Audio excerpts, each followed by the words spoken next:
Jadi khazanah itu banyak. Untuk melawan penyakit itu ketakutan itu bahaya. Karena bisa mengganggu imunitas tubuh. Orang harus percaya diri, harus pede. Meskipun harus hati-hati, tapi harus tetap pede. Dengan demikian imunitas tubuh kita terjaga. Jadi ya sudah seperti itu. Semua orang punya cara untuk menjaga diri masing-masing. Kemudian tentang Pak Ahmad Siddiq, saya tahu banyak karena dulu saya masih ingat. Ini sekaligus ijazah pada cucu-cucunya. Kalau sama anaknya tidak berani saya. Sama cucu-cucunya. Saya masih ingat Mbak Ahmad Siddiq itu sangat loyal sama yang namanya negara. Kita tahu beliau adalah termasuk orang yang bintang ketika Muktamar Situbondo, ketika NU pertama kali nerima asas tunggal yaitu Pancasila. Kayak apa ulama-ulama kita, ya mulai Mbak Ahmad Siddiq, Mbak Ali Maksum, Gus Dur, Mbak As'ad, semuanya, termasuk Mbah Mun, semuanya loyal sama negara sehingga NU menerima asas tunggal. Itu saya masih ingat karena Bapak dulu perwakilan dari NU cabang Lasem. Beliau pernah ngundang Mbah Ahmad Siddiq di sini. Zaman itu zaman Pak Dhufar ikut ngundang ke sini. Bapak saya. Itu saya menangi beliau ngisi pengajian di hallnya buyut saya, Mbah Umar bin Arabi. Jadi saya ini dzurriahnya Mbah Umar bin Arabi sama dengan keluarganya Ki Hamid Pasuruan. Itu beliau cerita bahwa kemenangan Islam itu tidak harus kita yang menang kangelan. Kadang Allah bikin orang lain yang kangelan, kita yang ikut menang. Jadi dulu kata beliau banyak ulama ketika kita diserang Jepang, saya masih ingat. Saya karena pas itu ikut ke Lasem karena saya santri sarang, bangun misi di Lasem, saya ikut di Lasem karena saya masih keluarga. Itu ulama-ulama itu mimpi dibacakan ayat khulibatir rum fi adnal ardi wa hum min ba'di ghalabihim sayaghlibun fi bid'i sinin lillahil amru min qablu wa min ba'du wa yawma idzi yafrahul mu'min.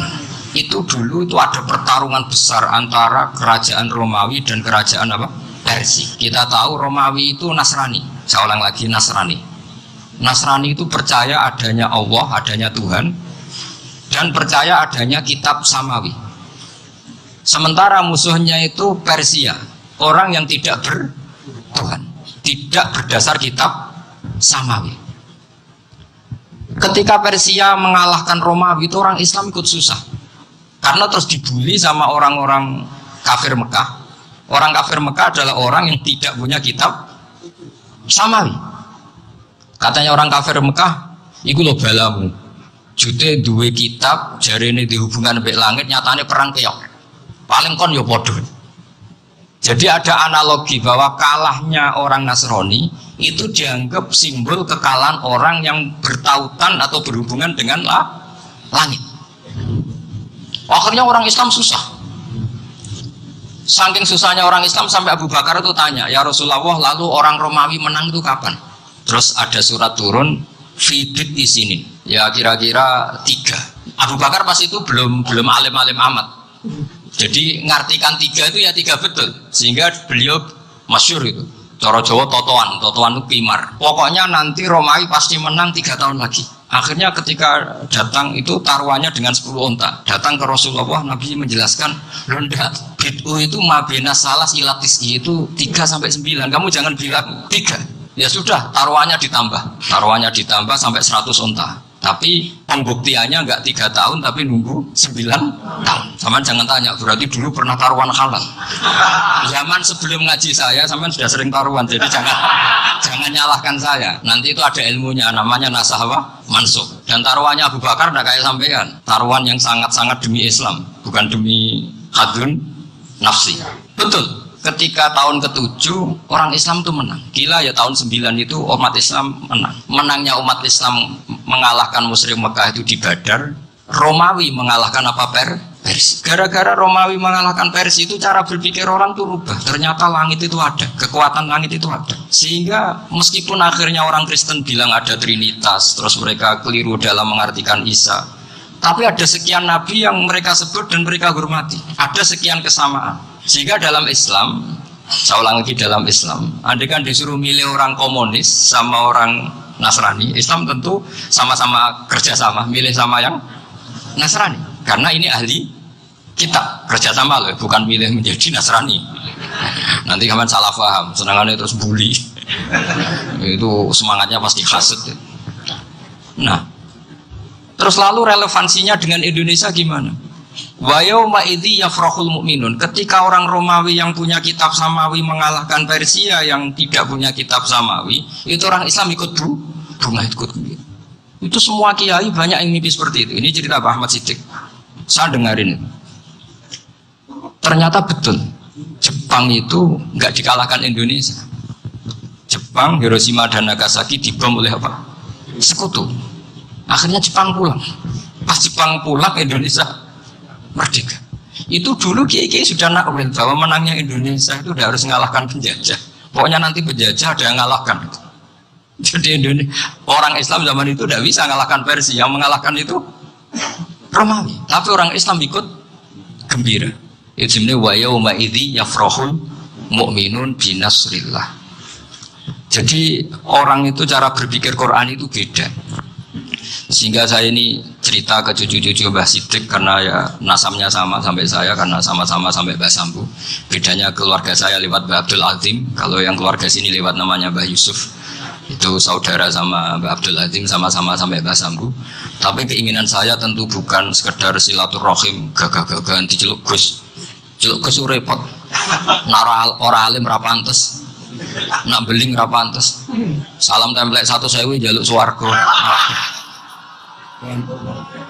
Kok mentalan yang 1.000 jaluk. Kamu nginep di hotel 100.000 itu tidak cukup, apalagi untuk bayar apa? Surga itu nggak sopan sekali. 1 juta ya nggak bisa itu, 100 juta juga nggak jelas juga. Terus sampai mendingan nggak usah salam template, malah nggak mungkin masuk surga kalau. Jadi dulu yang namanya zuriyah, sampean tenang saja, nasab sampean tidak kalah dengan kita, karena nanti setelah di kuburan itu gus-gus itu nggak penting. Semua kalau tanya bapak kamu siapa, jawabannya sama Nabi Ibrahim. Sudah parmin parlan hilang semua, sudah aman pokoknya nanti, karena kalau nanti ditanya malaikat bapak kamu siapa, jawabnya Nabi siapa? Ibrahim. Makanya saya itu pemuja Allah yang serius. Sama ya pemuja Allah, tapi kan kadang kurang alim. Saya ini pemuja Allah serius. Saya itu kalau ngaji, ya ngaji biasa belajar, itu sering nangis seneng. Misalnya saya baca tadi, Miftahul Jannah la ilaha illallah, kunci kok dikasihkan. Kita ini masuk neraka gak pantas, enggak bawa kuncinya kok masuk gitu. Harusnya kita ini masuk surga, kita kan pegang kunci surga, gak pegang kunci neraka. Maka aneh kalau kamu masuk neraka itu aneh. Coba kita pegang kunci surga apa kunci neraka? Tapi ada teman suon rokok rano kunci ini. Karena ada pintunya. Terus saya bilang, kamu kok tahu? Memangnya mau ke sana kata saya. Saya tidak punya rencana tahun neraka. Karena nanti di antara syafaatnya Quran itu orang kalau mau masuk neraka tidak jadi. Ya nggak apa-apa ya, diatur sendiri. Jadi di antara syafaatnya Quran itu orang nggak jadi masuk neraka. Jadi syafaat itu ada 2, dari neraka diangkat ke surga, dan itu bisa lama itu. Tapi kalau syafaatnya Quran itu yang belum masuk neraka supaya nggak jadi masuk neraka. Karena neraka juga punya aturan, dia juga kena aturan fikih. Jadi, betul ini, saya ada bujan. Jadi kena konstitusi apa? Fikih. Sama tak ceritani syafaatnya Quran itu, ada orang tuh beling itu fasik. Itu dihafal surat Tabarok, hafal betul. Tabarakalladzi biyadihil mulku wa huwa ala kulli syai'in qadir alladzi khalaqal mauta wal hayata. Pertanyaannya gini, boleh enggak orang menginjek surat Baqarah? Boleh enggak? Enggak. Padahal orang hafal Quran itu artinya ayat itu ada di hatinya. Fa inna wa ta'ala la yu'adzibu qalban wa al-Qur'ana. Allah tidak akan menyiksa hati yang menyimpan Quran, yang jadi flash disknya Quran, yang jadi rekaman Quran. Singkat cerita orang ini hafal. Pas ketemu Mungkar Nakir prosedur kan, ini orang fasik mau diantemin sama Mungkar Nakir. Prosedur ya, dia kan prosedur standar. Si surat Tabarak akhirnya menjelma jadi seseorang yang gagah berani. Kamu nggak boleh nyiksa orang ini. Saya ini kalamullah. Kalau kamu nyiksa dia berarti nyiksa saya. Kamu berani sama kalamullah. Wah ya tidak berani dari Mungkar Nakir. Tapi orang itu nakal, harus saya gebukin. Tapi kata Quran tadi, tapi saya di situ pasti kena saya. Oh debat. Enggak ada lajnahnya, ini gak ikut. Kalau Gus Firjon ikut jadi lajnah. Kalau jadi lajnah pasti kroninan, kalau santrinya dimenangkan. Akhirnya debat. Ya sudah, kita ketemu Allah. Akhirnya Mungkar Nakir sama Quran tadi surat Tabarok datang sowan sama Allah. Terus kata Allah, memangnya kenapa Mungkar Nakir? Saya harus nyiksa dia karena dia fasik ya Allah. Memangnya kenapa surat Tabarok? Saya ada di situ. Menurut aturan, orang tuh nggak boleh ijak-ijak Quran. Kalau dia nuduk saya, nuduk Quran, itu harus dikasih tahu fikihnya karena akhirnya Allah ngintikan gini ke surat Tabarok. Ya sudah, terserah kamu. Kalau terserah pulau Gusti, karena nggak boleh nyentuh orang ini. Ya sudah selamat. Sehingga terus itu sampai baca di termasuk mujizatnya surat Tabarok di tafsir Ibnu Katsir banyak. Karena tadi logikanya malaikat itu juga kena aturan fikih. Sehingga banyak ulama termasuk Said Muhammad ngendikan pertanyaan Mungkar Nakir itu tidak semua orang kena. Kalau semua orang kena, nanti kalau tanya Nabi Muhammad, waman Nabi Yuka, acuh kan jamnya. Nabi kamu siapa? Saya ini Nabi. Iya kan? Lah nanti kalau pas ketemu Nabi Ibrahim, waman Abuka, jadi repot kan? Makanya ada kiai yang guyon kalau ditanya, marah buka, saya ini guru tauhid sih bro. Saya ini ngajar Ummul Barohin, kamu tanya marah buka. Masyhur itu keramatnya Imam Malik itu. Ada Ashabu Malik, Rajulun min Ashabi Malik. Beliau ditanya Mungkar Nakir, marah buka mana buka. Imam Malik datang, ini seumur-umurnya itu ngajar tauhid. Kok kamu bedai enggak sopan kamu? Dan kita berharap barokah sampean ngaji nanti itu. Yes. Malaikat itu anak sungkane gitu. Jadi itu ada. Dan saya meskipun guyon itu serius. Bedanya orang alim sama ada itu di situ. Kalau orang alim itu guyon itu masih benar, masih serius. Coba saya bacakan ayatnya. Ala inna auliya Allahi la khaufun alaihim wa lahum yahzan. Terus lahumul busyra fil hayatid dunya fil akhirah. Artinya kalau Mungkar Nakir dengan penampilan garang gitu, berarti ada ketakutan apa enggak? Ada, padahal ciri utama walinya Allah tidak ada ketakutan. Makanya itu termasuk dalilnya Sayyid Muhammad. Tidak semua orang alami seperti itu, karena wali-wali itu la khaufun alaihim wa lahum yahzan. Wah, anak kiai temu karena kerja buat tidur bedek. Wih, gue rezeki ora kalau pertanyaan itu kok konan santri piye. Lho isen wis kiai dihanjuti Mungkar Nakir. Malu gak kira-kira? Mesti pelengahan konan santri piye. Nah jawabannya gampang karena pernah ngajar tauhid. Makanya Sayyidina Ali ini ceritanya ada di kitab Nurul Dholam. Sama lihat di kitab Nurul Dholam karangannya Syekh Nawawi Banten.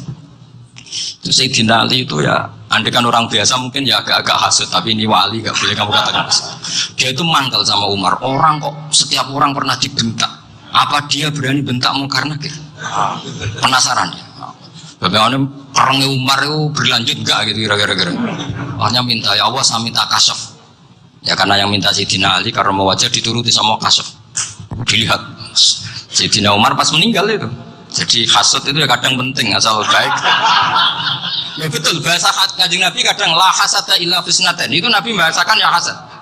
Gus Firson aja yang nafsirkan ghobtoh itu kan gaya-gayanan sebagai ulama. Aslinya Nabi ngendikan itu la hasada illa fisnaten. Ulama yang ganti itu namanya ghobtoh. Wong Nabi sendiri nyebut hasad, kok kamu tafsiri ghobtoh. Ya hasad ya hasad. Udah ada usah ditawil-tawil, pokoknya gitu.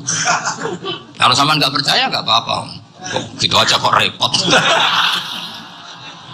Karena sama nggak percaya kemungkinannya dua. Satu nggak ngerti. Dua sama-sama alim. Kan dari awal kalau sama-sama alim kan laisali alimin ayukal lidra aliman akhir. Kita nggak perlu saling mengikuti. Ngapain hasud? Biasa aja.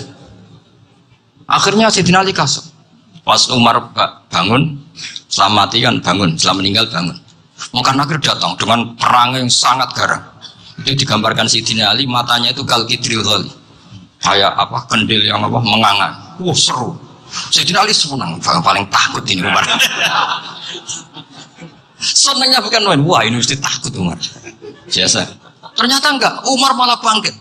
Woi Mungkar Nakir, kamu tahu menghadapi siapa?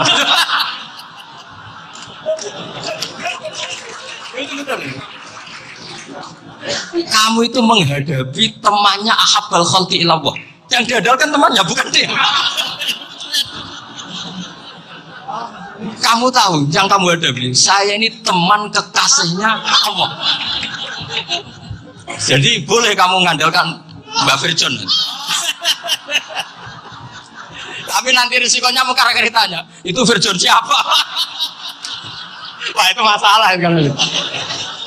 Makanya syaratnya wali itu harus ma'rufun fis sama. Di langit sudah populer.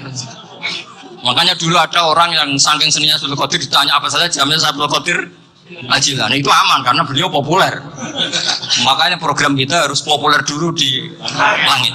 Nah, itu nanti kalau dicatut oleh santri-santri nggak apa-apa. Kalau nggak populer nanti ditanya, itu siapa? Masalah ini. Umar itu yang dibanggakan itu, kamu tahu saya siapa?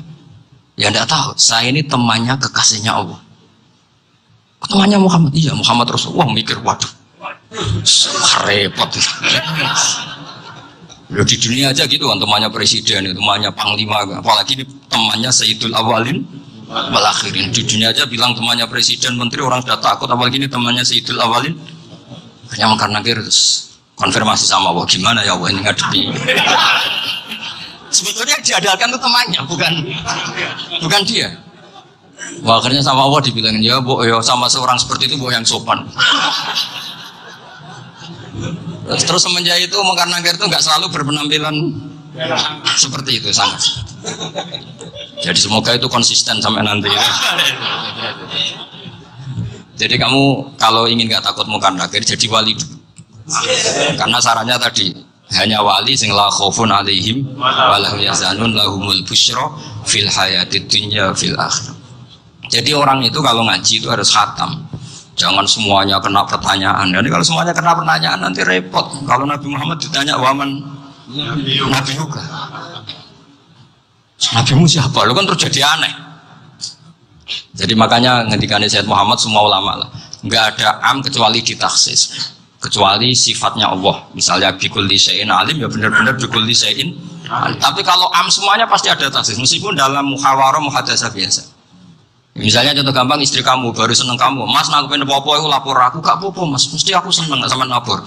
Iku dia aku pengen wayo, aku langsung jadi apa wae, mesti apa wae maksudnya kecuali itu. Gitu. Padahal kalau ngomong mas sampean ingin apa saja tak dukung, sampean bilang pengen iku wayo. Kira-kira disetujui apa enggak? Sama seperti kita kalau punya teman akrab, wah senang omahku gak apa-apa, anggap aja omahmu dewi, terus mlebu-mlebu kamar. Jadi tidak ada am kecuali di atas. Artinya kalau ada cerita bahwa orang mati pasti ngalami ditanya Mungkar Nakir, itu pasti ada am yang di taksis. Itu pasti juga dialami para anbiya, para auliya. Karena ciri utama wali itu la khaufun alaihim walahum yahzanun. Kemudian saya yang mau cerita ya supaya sampean bisa menghadapi dunia global ini, tak bawa tafsir Munir termasuk tadi. Kenapa orang Islam Rasulullah SAW itu lebih senang kalau yang menang itu orang Nasrani Romawi ketimbang yang menang itu orang Faris, dalam hal ini ateis. Karena orang ateis itu lebih ngeri. Sebetulnya beberapa penemuan sains, terutama di ilmu medis itu orang Amerika, kayak cloning. Tapi orang Amerika itu masih dilarang oleh gereja untuk mengaplikasi. Karena nanti bayi cloning itu dipakai suku cadang. Di Amerika masih ditentang oleh fatwa-fatwa agama, baik Islam maupun Kristen. Tapi di Cina itu dipraktekkan, karena nggak ada halangan agama. Di Cina itu biasa ada kondom diolah lagi jadi alat-alat aksesoris. Di Amerika tidak ada karena masih ada agama, masih ada larangan. Sehingga orang Islam itu lebih takut kalau yang menang itu Persia, karena terus cara berpikir ternyata Tuhan itu udah ada, langit nggak ada perannya. Jadi ketika yang menang Nasrani masih berpikir itu pertolongan Tuhan, meskipun mungkin cara mengatakan Tuhan beda dengan kita. Tapi ada satu kesamaan bahwa kekuatan samawi itu ada. Jadi disebut ghulibatir rum fi adnal ardi wa hum min ba'di ghalabihim saghlibun. Di sini diterangkan oleh Syekh Nawawi supaya kamu tidak salah paham. Sebetulnya saya kamu katakan misalnya wah itu paham liberal, sebenarnya saya tidak tersiksa. Cuma takut yang mengatakan seperti itu cek goblokir atau ngaji gitu. Itu aja itu masalah saya. Ini saya baca ini karangannya Syekh Nawawi karena tadi kata Mbak Firjan ngaji itu harus sama orang yang bersanad. Saya ini kalah sama beliau itu berkali-kali. Secara nasab saya harus manggil Mbah. Secara silsilah ilmu saya juga kalah lagi. Saya sering disewani sama cucu-cucu Syekhona Khalil. Kiai Sidik itu termasuk murid dekat beliau Syekhona Khalil. Kalau itu berarti kan Gus Firjon, Ahmad, terus Mbah Sidik. Mbah Sidik ngaji Syekhona Khalil. Syekhona Khalil itu pernah ngaji langsung sama Sayyid Zaini Tahlan. Berarti beliau dari Sayyid Zaini Tahlan itu baru generasi kelima. Sementara saya itu sudah ke-7 atau ke-6. Saya, Mbah Mun, Mbah Karim misalnya, Mbah Hashim, Mbah Mahfud Termas, Sayyid Abi Bakar Sato yang ngarangnya Anatul Talibin, baru Sayyid Zaini Tahlan. Berarti saya ke-7, kalah lagi. Tapi untuk jadi wali biasanya cepat saya. Karena syaratnya jadi mbah itu ngalah demi putu. Jadi kalau beliau ngotot, saya dulu Gusti saya mbahnya. Wah itu mbah yang nggak baik. Berarti jatahnya dikasihkan apa? Cucunya dulu. Makanya Abdul Muthalib itu orang yang dapat wangsit, tapi yang jadi nabi itu cucunya. Jadi dalil saya banyak. Sebenarnya Abdul Muthalib itu sudah sering dapat wangsit. Karena saya bahasakan wahyu, nabi yang protes, enggak nabi kok dapat wahyu. Tapi sebetulnya Abdul Muthalib itu masyhur itu. Kalimat-kalimatnya menunjukkan bahwa beliau itu sudah dapat wahyu kalau nanti cucunya itu jadi apa? Nabi. Makanya senangnya bukan main Abdul Muthalib sama Rasulullah. Putu seneng, mbah seneng putu. Jadi mungkin, jadi sama nggak usah protes loh. Yang jadi wali kok cucunya. Dulu betul. Dulu Mbah Hamid Pasuruan itu kalau Mbah Ahmad Siddiq ke sana, Mbah Hamid Pasuruan kalau manggil Mbah Ahmad Siddiq itu paman. Tapi pamannya minta ijazah ke ponaan. Apa ya gara-gara itu memang. Kalau itu masih berlaku, apa? Ngalah tadi. Kayaknya masih, apa? Hawannya masih. Hawannya masih. Karena melihat tren-tren langit masih gitu kayaknya masih itu. Ya, tapi banyak tetap dapat jatah, tenang saja. Tapi memang sebaiknya mbah itu lego. Rasulullah Muhammad SAW itu terkenal min dzurriyyati Ibrahim. Tapi kata Rasulullah, ana dakwatu Ibrahim wa bisyaratu Isa. Aku nganti ngene iki barokah dongane Nabi siapa? Ibrahim. Jadi dongane Nabi Ibrahim ya tiba teng putu. Jadi banyak bukti bahwa jatuhnya ke putu gitu. Tadi saya di kamar sama beliau berduaan. Nih Mbah sing dadi wali di sini, aku webang. Cocokan tadi. Nah, kenapa saya akhir-akhir ini gulirkan daftar wali? Kenapa? Saya ini resah ya, orang sudah ingin dicintai pejabat, dicintai tetangga, dicintai teman. Tapi kadang-kadang orang lupa lagi dicintai Allah. Makanya saya meskipun guyon, tapi ini amdan, bukan sahwan. Supaya orang punya cita-cita lagi jadi wali, ingin dicintai Allah. Kita ini terlalu lama ingin dicintai makhluk, Boyau naik kelas sedikit. Ingin dicintai Allah Subhanahu wa Ta'ala. Meskipun saya guyon, tapi tadi guyon saya tuh lebih serius ketimbang serius Anda. Karena tak pikir. Saya tuh kalau pergi itu seneng ngebis, bukan karena saya tidak punya mobil, tapi saya sering mau butuh itu supaya gak diganggu. Karena saya tuh harus punya waktu sendiri. Kalau bis kan ketemu orang nggak kenal, tapi sekarang ya gak susah, banyak yang kenal. Dan susahnya lagi kami minta ijazah, minta foto.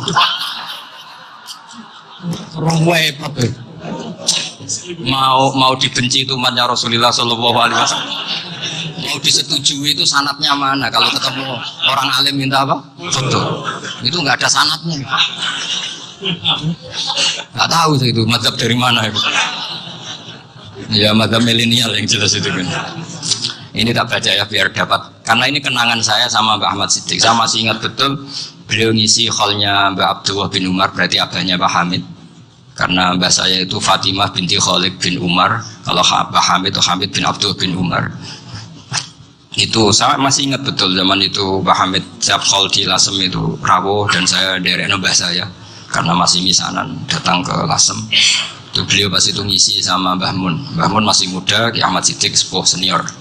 Itu beliau cerita bahwa dulu ketika Indonesia dijajah Jepang itu para kiai mimpi dibacakan ayat Khulibatir Rum fi adnal ardi wa hum min ba'di ghalabihim salim. Terus ada kiai yang tanya, takwilannya gimana? Ya nanti Jepang pulang bukan karena kita yang mengalahkan, tapi Jepang ada yang mengalahkan sendiri meskipun tidak kita. Kayak dulu Faris tidak dikalahkan Islam tapi dikalahkan Romawi, tapi yang senang umat Islam. Wa yauma idzi yafrahul mu'min. Itu luar biasa ulama-ulama kita. Delalah kejadiannya Indonesia seperti itu. Yaitu kita tidak mengalahkan Jepang, tapi Jepang pulang sendiri karena dikalahkan apa? Sekutu. Ya ini saya baca. Ini tidak usah dicek bacanya benar apa enggak, sudah aman, apa? Aman. Karena kalau saya salah itu ya sengaja. Artinya ya sengaja saja. Ya biasa maksudnya. Saya kemarin ngisi di Pondok Peloso, di Pondok Al Munawir Jogja. Salah itu ada dua, ada salah memang benar-benar salah. Itu nggak apa-apa, bisa dimakfu. Karena mesti sangke wong goblok salah yang terus itu. Ada salah bawaan ilmu, itu repot tuh dan ini. Karena misalnya kita yang biasa belajar qiraat safah wa yahsibuhu, mesti diulang lagi wa yahsabuhu. Karena qiraatnya Imam Asim itu hasibah yahsabu bi fathis sin. Sementara kita kalau ngaji kitab kulino yahsibu. Sehingga kita yang biasa belajar safah itu kalau baca kitab itu kayak orang bingung. Kadang-kadang yang ngaji juga bingung. Gus Pak mocok di bulan piling. Ya tepat-tepat. Ada yang mengatakan Gus Pak bingung, ada yang mengatakan Gus Pak alim alama. Ya tepat-tepat nasib. Karena memang ya safah memang seperti itu. Misalnya kufuan. Kufuan itu Imam Asim baca kufuan. Tapi beliau punya murid namanya Syu'bah. Itu kalau baca kuf'an. Makanya kita itu, ini kan khataman Quran ya, jadi saya menyinggung sedikit tentang qiraat safah. Tadi beliau juga sudah tak kasih kitab saya Hifdzul Liya dan Mushaf. Sama tak ajari latihan safah, memang angel ya. Makanya yang nggak bisa itu wong pinter. Sudah tahu angel ya nggak usah diteruskan kan. Orang menghindari barang angel itu pinter apa goblok? Pinter. Berarti wong goblok pinter. Saya tuh makanya sama orang goblok tuh respect. Jadi orang alim tuh angel apa gampang? Angel, menghindari barang angel pinter apa goblok? Loh, orang menghindari barang angel pinter apa goblok? Pinter. Berarti wong goblok pinter. Jadi saya sama orang-orang goblok itu respect. Sudah tahu jadi orang alim angel ya barang angel ya harus dihindari. Makanya saya ini insya Allah umatnya Nabi yang termasuk yang terbaik. Karena mencintai umatnya Nabi termasuk yang goblok. Itu udah gampang itu. Karena tadi saya tahu ya. Seperti itu loh orang naik Panjat Pinang.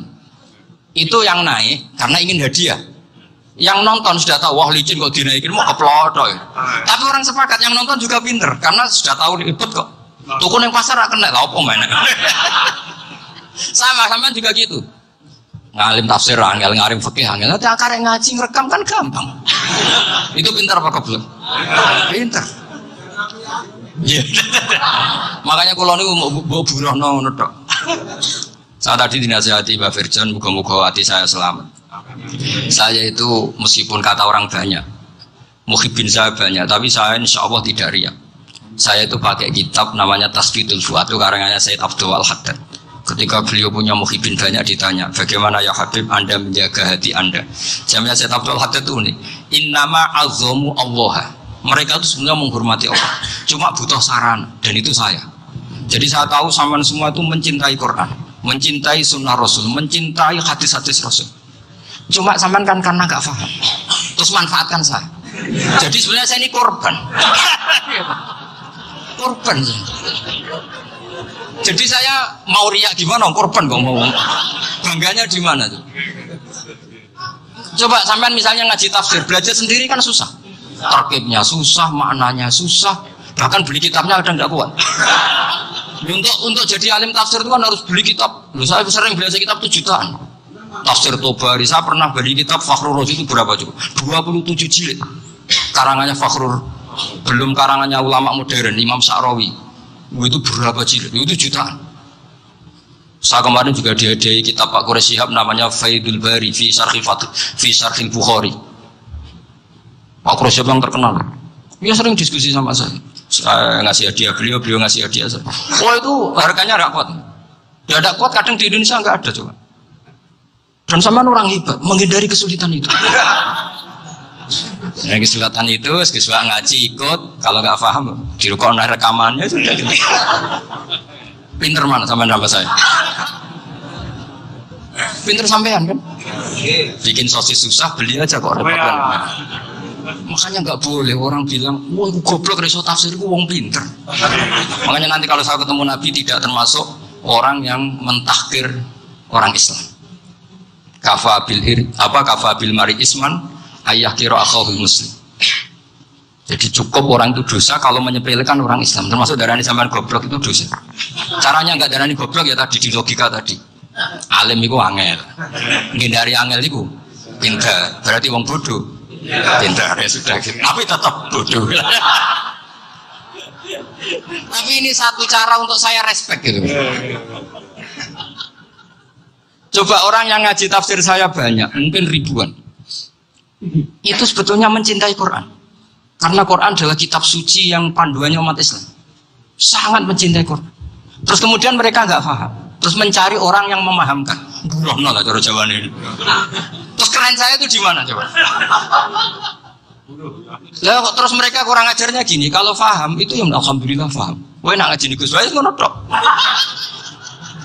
Tapi orang paham, orang nyala nakal. Mari Gus Wan orang cepet mulane gak paham. Orang kok nyalano teke sing lelet tuh. Itu kan Masya Allah, naudzubillah tenan. Sebetulnya tingkat kurang ajarnya tinggi tuh sebenarnya. Jadi kalau nggak paham tuh kadang nggak nyalahno uteke. Kayak mau misalnya, mau mari mikir aja jelas. Padahal misalnya jelas orang mesti paham, bodoh kan? Paham ya? Jadi kata Sayyid Abdul Haddad, innama azzamu Allah. Sebenarnya mereka itu sangat menghormati Allah. Makanya kita nggak perlu mengatakan wasilah itu kafir, nggak akan. Karena orang tawasul sama Rasulullah itu ingin dapat ridhonya Allah lewat orang yang dicintai Allah. Kita mencintai wali sebenarnya, wah itu kekasih Allah. Kita mencintai itu karena mencintai Allah. Sama seperti gini, kamu mencintai kangkung apa enggak? Sebenarnya sama sekali enggak. Tapi kamu ingin sehat, ada asupan gizi. Kamu ingin tubuh kamu sehat, butuh asupan gizi. Kemudian kamu makan kangkung. Apa terus kamu cinta kangkung kan enggak? Cinta kesehatan kamu sendiri. Sama, orang yang mencintai saya ingin kepuasan rohani. Saya kan termasuk kiai yang torekonya gampang. Ini suwargo kan akhirnya penggemarnya banyak. Coba kalau kamu ini rokok. Jadi sebetulnya Anda mencintai kepuasan Anda sendiri. Nah, saya ini korban. Makanya untuk masuk surga cepat saya, korban itu cepat. Da'watul mazlum la turaddu. Laisa bainahu wa bainallah hijab. Jadi saya kalau dungo langsung sak langit. Karena mazlum. Saya sinau tafsir itu Pak, sampean bayangkan ada tafsir itu sudah 27 jilid. Sekarang Fakhrul Razi itu bulatnya bukan main. Karena dia ahli filsafat. Bulatnya Masya Allah. Sudah gitu sinau Jalalain kadang dikomen oleh Sawi. Sudah kita percaya Jalalain dibuli Sawi. Percaya Sawi dikandani, wah itu Maliki rasa ribet. Sudah gitu sinau Qurtubi, sinau tafsir Tobari itu susahnya. Belinya susah, belajarnya susah. Padahal saya punya keluarga, punya istri, punya anak. Bayangkan kalau istri saya rewel, istri sampai. Wah itu. Tapi alhamdulillah enggak. Sama sekali enggak. Allah sudah milihkan, wah ini bahaya kalau punya istri rewel. Imam Sibawai itu kitabnya banyak, tapi yang terbukukan hanya kitab Sibawai. Karena beliau kalau sudah belajar lupa istri. Hanya pas beliau di pasar, kitabnya dibakar semua sama istrinya. Karena dianggap saingannya. Ternyata yang dicerai tidak kitabnya, malah istrinya. Itu Imam siapa? Tapi alhamdulillah kitab saya agak terbakar aman. Saya teruskan ya. Jadi untuk menjaga ria dilatih innama azzamu Allah. Sebenarnya mereka itu menghormati Allah. Sehingga wasail itu sebenarnya nggak pernah jadi subjek pelaku utama, tetap Allah. Sebab itu kata Sayyid Muhammad, kamu kok mengatakan wasilah itu kafir itu gimana? Ketika innallaha qad ba'atsa lakum taluta malika. Talut itu ya manusia. PD-nya itu apa? Inna ayata mulkihi ayyatiyakumut tabut fihi sakinatum min rabbikum wa baqiyatum mimma taraka ahlu Musa wa ahlu Harun tahmiluhul malaikah. Jadi beliau PD itu kalau bawa sunduk semacam peti sakti, sing di situ ada baqiyatum mimma taraka ahlu Musa wa ahlu Harun tahmiluhul malaikah. Ya kayak semacam jimat. Tapi saya bukan mensyariatkan jimat enggak, karena nanti banyak penjual yang pembohong juga gitu loh.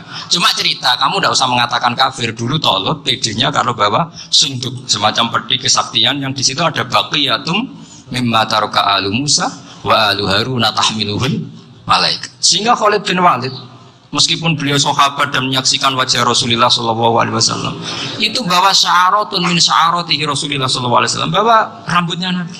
Perang kemana-mana itu diletakkan di pecinya. Nanti sama tanya lagi, masa pakai peci Khalid bin Walid itu? Wah panjang, itu sampai itu repot. Sampai tak warai ngaji usul fikih. Usul fikih itu kalau ngaji itu ada istilah tangkihul manat. Ini mesti ini wilayah yang kita bisa berdebat sama Mbah Firjon. Dulu itu musuh saya karena saya makili Anwar, beliau makili Peloso. Tapi tahu-tahu kalah kuat terus saya mengundurkan diri. Di fikih itu ada istilah, ada tangkihul manat, ada tahqiqul manat, ada tangkihul manat. Tangkih itu kira-kira gini, lafadz hadis itu dibuang sekian untuk tahu bahwa itu madarul hukmi. Misalnya gini, tak beri contoh paling gampang. Sama harus paham, kalau nggak paham nggak pinter-pinter. Ja'a A'rabiyun ila Rasulillah sallallahu alaihi wasallam. Ya karena ini menghormati Mbah Ahmad Siddiq, saya orang alim, jadi ngaji ini tetap ada suasana alim. Ya harus ada suasana alim, nggak perlu jadi orang alim, tadi susah. Sudah ngedari susah itu pintar, sudah itu aja. Jadi orang alim susah, ngedari barang susah, pintar. Berarti orang tidak alim, pintar. Nah, meskipun tetap, itu pegangi sampai mati nanti. Loh, jadi orang alim itu repot. Itu kata Imam Ghazali, kalau orang alim kalau mau masuk surga, itu sama Allah nggak boleh. Kif, kamu nggak boleh langsung masuk surga. Coba cari umat kamu, syafati dulu. Nah, saya takut nyari sampean nggak bisa kembali. Saya ada punya rencana, pokoknya mau masuk. Boleh sampean kuatun, atuan balik raro, wah repot nanti. Berat jadi orang alim itu. Ya saya teruskan ya. Ada tangkihul manat. Ja'a A'rabiyun ila Rasulillah sallallahu alaihi wasallam. Faqala ahlaktu wa ma ahlakaka qal waqa'tu imraati fi nahari Ramadan. Ya sinan kita, saya ini rusak ya Rasulullah. Kenapa? Karena saya menjima istri saya fi nahari Ramadan. Kata Nabi, kamu harus bayar kafarah. Napa Nabi kafarah? Puasa 2 bulan. Wong baru 1 hari aja terjadi gitu kok disuruh puasa 2 bulan. Ya tidak kuat ya Rasulullah. Baru berapa hari saya puasa aja kecelakaan seperti itu. Apalagi kalau sampai 2 bulan. Tidak ya Rasulullah. Ya sudah kalau gitu kamu pertama ngasih makan apa? Itku rokobah kan, pertama merdekakan budak. Tapi kan sekarang nggak ada budak makanya. Terus sekarang langsung puasa. Wah ini nggak bisa semua. Ya sudah kasih makan orang 60. Kasihkan siapa ya Rasul? Ya orang fakir. Saya ini paling fakir. Di kampung saya ini orang paling fakir. Jadi mulai dulu orang fakir itu hubungan suami istri itu paling lancar. Mulai dulu. Makanya orang fakir itu anaknya banyak. Karena hiburannya hanya itu. Wong Ramadan aja. Coba mau ke ATM nggak punya uang, mau antri di bank nggak punya, mau apa coba? Itu mulai dulu. Ini sanatnya mutasil. Wah, akhirnya sudah sanksinya kan tadi ya, itku rokobah atau puasa 2 bulan berturut-turut atau ngasih makan 60 orang miskin. Lalu kata ahli usul fikih, kata A'rabi dibuang, nggak menjadi catatan hukum. Orang kota pun kalau melakukan itu juga kena sanksi yang sama. Imro'atau juga dibuang. Andai kan itu dilakukan untuk amatnya juga ketentuannya sama. Nah sekarang perdebatan antara Imam Syafi'i dan Imam Malik begini. Sekarang pertanyaan gini, jima istri itu hukumnya boleh apa haram? Boleh kan? Lalu kalau ada orang tanpa udzur kemudian makan siang-siang, cara Imam Malik hukumnya sama, harus kena sanksi yang sama. Karena sama-sama hakku hurmati Ramadan diwiri udzrin syar'iyyin. Sama-sama merusak hukum Ramadan tanpa udzur syar'. Lu jima itu udah zina. Kan hukumnya jais. Nah, sekarang makan hukumnya jais, harusnya juga kena ketentuan yang sama. Cara pikirannya Imam Malik. Nah, alhamdulillah Imam Syafi'i gak setuju. Wah, cara setuju repot. Bahkan orang-orang Syafi'i sudah punya khilaf, kalau gitu minum dulu. Iya, biar iftarnya pakai minum. Setelah minum baru jima kan. Nah, ini sudah menyiapkan khilafnya. Ini khas Syafi'i ini, bongsong rekayasa. Nanti bisa belajar jauh cara ngakali hukum. Makanya guyonan yang masyhur Gus Dur itu gitu. Ada seorang kiai atau Gus lah, ya punya salah, namanya manusia kan punya salah, entah cangkrut entah apa, pokoknya punya salah. Ada wartawan yang ngiranya semua kiai itu orang suci, sehingga tanya sama Gus Dur, Gus itu ada kiai kok, ya pokoknya salah lagi. Tapi jangan bayangkan dosa besar, enggak, kecil-kecil aja. Itu gimana itu? Padahal kiai kan orang suci. Jawabnya Gus Dur lucu. Ya justru yang boleh salah itu para kiai. Kalau kamu nggak boleh. Kok bisa Gus? Karena mereka tahu caranya taubat. Kalau kamu nggak tahu caranya, sama pelanggaran hukum itu ya harus pakar-pakar hukum. Itu yang tahu caranya rekayasa. Kalau kamu ya kena pasal kan. Jadi kamu jangan niru saya. Saya ini punya sekian cara untuk nah, itu namanya khilaf. Makanya kata Sayyid Muhammad, kamu tidak usah anti khilaf. Karena Abu Hanifah itu membolehkan khilaf. Kita abul khiyal. Yang penting kamu soleh dulu. Setelah soleh nanti Allah maklumi. Soleh dulu, syaratnya soleh dulu. Kalau udah soleh jangan. Contohnya gini, ada orang mau puasa lemes sekali, mau makan. Gampang. Kalau langsung makan kan kayak hadku hormati Ramadan biwiri udrin syarian. Aku langsung mau rejim beras wan Mbah Firjo. Sudah status saya kok musafir. Ya sudah, berangkat aja sampai Tuban makan. Nanti kalau nggak jadi ya nggak apa-apa sudah. Mulai pergi sudah musafir. Saya tidak tahu nanti malaikat tertarik gebuki nggak tahu. Tapi itu ada khilafnya. Asal soleh. Karena kata Sayyid Muhammad dan semua kitab mengatakan itu. Kalau sama nggak tahu ya kebablasan. Nabi Ayub, yang nabi yang terkenal Gudikan itu siapa? Ayub ya. Itu yang Israiliyatnya akan seru. Gudikan dikukur baik kreweng itu terlalu lah kalau itu. Untuk kreweng konti, uning Arab orang kreweng itu sudah masalah itu. Singkat cerita, Nabi Ayub ketika diasingkan kaumnya itu kan nggak punya sumber makanan. Lah orang lelaki itu mulai dulu egois. Istrinya Nabi Ayub itu cantik sekali, udah cantik, rambutnya bagus. Makanya kamu nggak usah tanya kenapa istrinya kayak banyak yang cantik. Ya, nah warasatul anbiya nggak boleh gitu. Kalau nggak cantik ya warasatul anbiya dari segi bala. Istrinya Nabi itu semuanya cantik. Nggak usah tanya sebabnya apa, pokoknya gitu, semuanya cantik. Singkat cerita, beberapa kali istrinya Nabi Ayub itu kerja demi bisa nafkahi Nabi siapa? Suatu saat itu tidak ada pekerjaan yang cukup untuk beli roti. Satu-satunya peluang dapat rezeki itu putrinya raja itu rambutnya berondolin. Terus ada sayembara siapa yang rambutnya bagus mau dibeli. Sampai rambutnya istrinya Nabi Ayub itu dijual. Nabi Ayub tersinggung karena itu mengurangi kecantikan. Jadi lelaki mulai dulu gitu. Udah nggak urun kalau istrinya nggak cantik itu komplain. Itu khasnya lelaki. Jadi kalau kamu gitu ada sanadnya juga, tenang saja ya. Komplain ya pegawaian itu. Saking mangkalnya Nabi Ayub terus ngendikan la adriban naki mi'ata sautin. Kamu akan saya pukuli dengan mi'ata sautin atau dengan 100 cambukan. Atau mi'ata dikhtin atau mi'ata apalah sesuai konteks zaman itu. Engko namun pecut tuku konti kok ribet lagi. Singkat cerita akhirnya ketahuan bahwa istrinya menjual itu demi Nabi Ayub. Allah nggak ridho kalau kekasihnya yaitu istrinya Nabi Ayub wis perjuangan kayak gitu malah kena hukuman. Tapi Allah juga nggak ingin kekasihnya yang bernama Ayub melanggar sumpah. Padahal beliau sudah sumpah wallahi demi Allah nanti tak pukul dengan 100 kali. 100 kali dengan lidi lah misalnya, contoh yang gampang tuh lidi.